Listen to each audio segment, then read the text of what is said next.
2000 నుంచి 2002 మధ్య గుంటూరు కర్నూలు ఎస్పీగా పిఎస్ఆర్ పనిచేసిన కాలంలో మొత్తం 19 ఎన్కౌంటర్లు జరిగాయి. అందులో 16 ఎన్కౌంటర్లు నకిలీ ఎన్కౌంటర్స్గా నేషనల్ హ్యూమన్ రైట్స్ కమిషన్ తేల్చింది. బాధిత కుటుంబాలకు 5 లక్షల పరిహారం అందించాలని ఆదేశాలు జారీ చేసింది.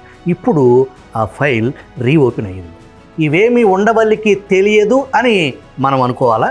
పిఎస్ఆర్ ఆంజనేయులు 2000 నుంచి 2002 మధ్య గుంటూరు కర్నూలు జిల్లాల్లో ఎస్పీగా పనిచేసిన సమయంలో జరిగిన ఎన్కౌంటర్లలో గుంటూరు జిల్లాలో 6 మంది, కర్నూలు జిల్లాలో 10 మంది ఫేక్ ఎన్కౌంటర్లకు గురి అయ్యారు.